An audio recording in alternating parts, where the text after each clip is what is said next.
Hey, this is Cierra, and I'm joined by the famous Q, the owner and CEO of WorldStar Hip Hop.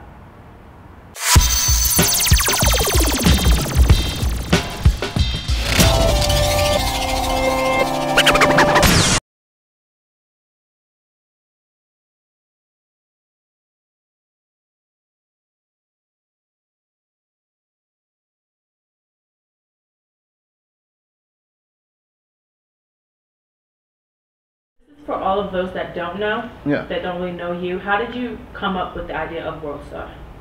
It was a spin-off from my original site, NYC Fat Mixtape. Since 2001, I created that. That was like the official mixtape website that I created, which was one of the very few mixtape sites online in '01. And noticing that that I was not home as much, shipping CDs out, because I was on the road traveling, and I was pretty much doing everything on my own, customer service, book shipping, packaging. So I figured I'll just think of a new way of having people download mixtapes. And so that's when the WorldStar Hip Hop came to mind, and noticing while I was traveling that the world loves hip hop. I seen a lot of white kids and all type of ethnic nationality singing lyrics and screaming to these artists on stage. So I said to myself, this is like the world of hip hop, so WorldStar Hip Hop. Right. So you said you pretty much started all on your own. You didn't really have a team when you came up with the concept? Yeah, I did everything on my own. I work hard, and I did it by myself. I just pretty much, ran the website on my own. I paid someone to create a website for me, and I got the website, and I did my own research, got a shopping cart, got a PayPal account, and I just ran my business. But when I got WorldStar Hip Hop, I had one guy with me working in the beginning, and it was cool in the beginning, but then as everything, not everyone has that motivation like yourself, so I had to let him go. And so it was just me and a few guys that took WorldStar to the next level. So since you did actually build it up from the ground up, what advice would you give to anyone who had an idea but just didn't know how to get their brand out there? Because it is pretty hard just to start from nothing and then have something that's really big. My advice to young entrepreneurs out there, and anyone that dreams, just gotta follow it, pursue it, and just gotta understand that anyone that's gonna follow their dreams is gonna have to. You're gonna have to make some sacrifices. They're gonna be friends, family, relationship. Your full-time job or your part-time job. You're gonna make sacrifices, and you gotta make sure that your dreams and what your goals are is your priority. And those that don't want to respect that or support that, I say fuck them.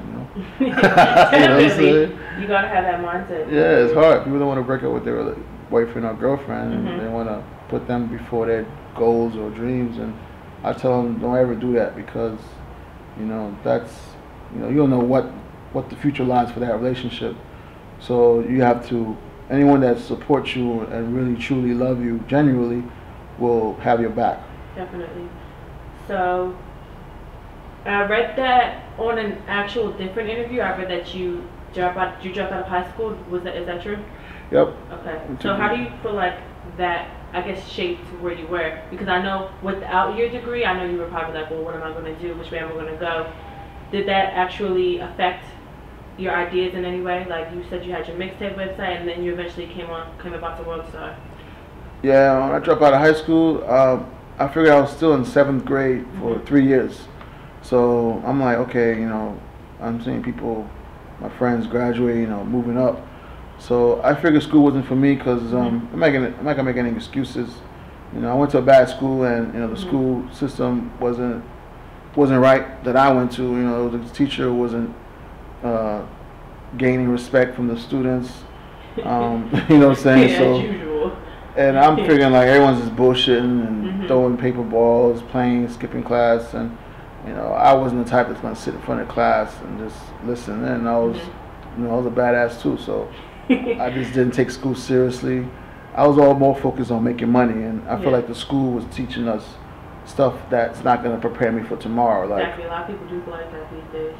So I wanted like business education, how to make money, how to turn $1 to $2, and I didn't feel school was teaching me that, well, high school at least.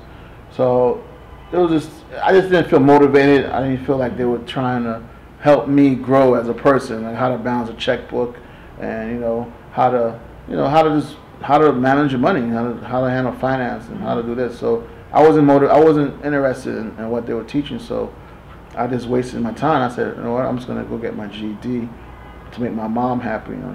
She's a proud Haitian woman when I got that GED. Right. And I got that GED. I did community college for a semester, and I just felt that same thing. I'm like, I just gotta get money, Yeah, you know what I'm saying? Shake that feeling. Yeah, I just want to work. Definitely. You know what I mean? I just want to work. So that's what I did. I just started working hard. So one of your main things is you don't necessarily have to have an education to be successful.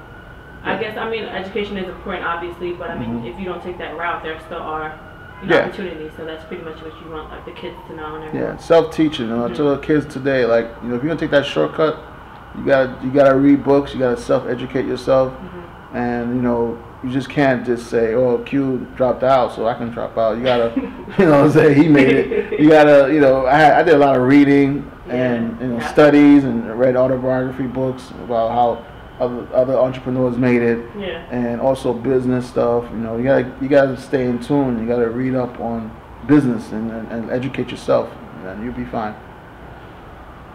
I have been reading up on you, past interviews that you've done, and I do see a lot of people do have a lot of negative comments about WorldStar, which personally I don't think that they have any importance.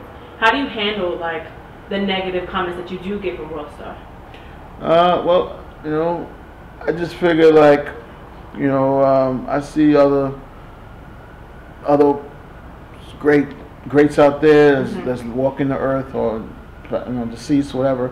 They also had to deal with criticizing. You know what I mean? So I figure like, people are gonna hate what they don't understand, or what they can't do also. So I just figured like, I'm doing something right if I get a lot of hate, and people just don't understand WorldStar Hip Hop. If they're outside looking in, they're not gonna understand it. It's just like anything else as far as cinema, video games, and everybody's or TV. Gonna agree with the message. That's what we have. If they have only 2 channels on cable, we all go nuts. So we have different channels for different. People like sports, some people like drama, people like court TV, they like news. Yeah, people like music. Yeah, exactly. I feel like it does a really good job of getting it as a holistic approach instead of just one thing. So I think that's why you guys have such a big audience. So outside of WorldStar, are you involved in anything else? Yeah, we have an artist, Cierra that's coming out, female rapper. We also have Andrea Herrera book coming out. We got movies in the works, talking, and we also have TV shows, cable television shows. So we're just trying to get that outside branding.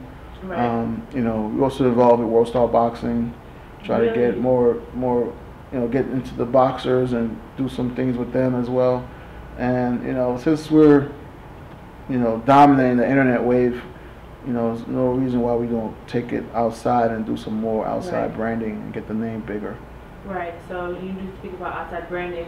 What's one major thing that you want to do? I guess I don't want to talk about dying, but before you die, what's something that you know that you're going to do, that you're working towards, besides like WorldStar, obviously? Yeah, I just want to win an Academy Award, man, Best Picture. Really? I want to create movies. I think let's get that message out to a broader audience, in a role, and do movies. I love movies. Since I was a kid, and I have an idea of great movies to put out there. It's going to have a strong message, and you don't need all the bells and whistles and $200 million budget to make a great movie. Right. So what age did you start your 25. Your last website? 25. Well, 25 was when I said, you know what, I'm gonna chase my dreams and make it. And so I started at 25, and then the first, I think, a good 3-4 years, it was just rough, because you're making no money at the Radio Shack, gas station, delivered pizza. I did so many odd jobs and shit. Yeah, outside of your actual. Yeah, but I still do my bullshit, but I'm also working on my dreams, following that. Yeah, there's something really weird about you, like really strange that nobody knows. The public doesn't know, I guess we'll say. Weird about me. Let's see. I mean, I like to think outside the box. I'm a fast thinker. I like to be funny, just natural, high, just quick, goofy, yeah. quickie, just talk, just route, spontaneous type dude. And if you're having a bad day, if I come around you, you're gonna be smiling and laughing. Because I'm always have a positive energy. You know what I'm saying? I had the worst days of life, and I always kept a smile and kept it funky. Because there's no worries, man. No matter what, you don't have nothing to worry about. If you're alive, breathing, I don't care if you got rent due, you having problems. You just have to, you can't stressing it. It's not gonna help it. You just gotta take a deep breath and just figure out a way to get out of the hole.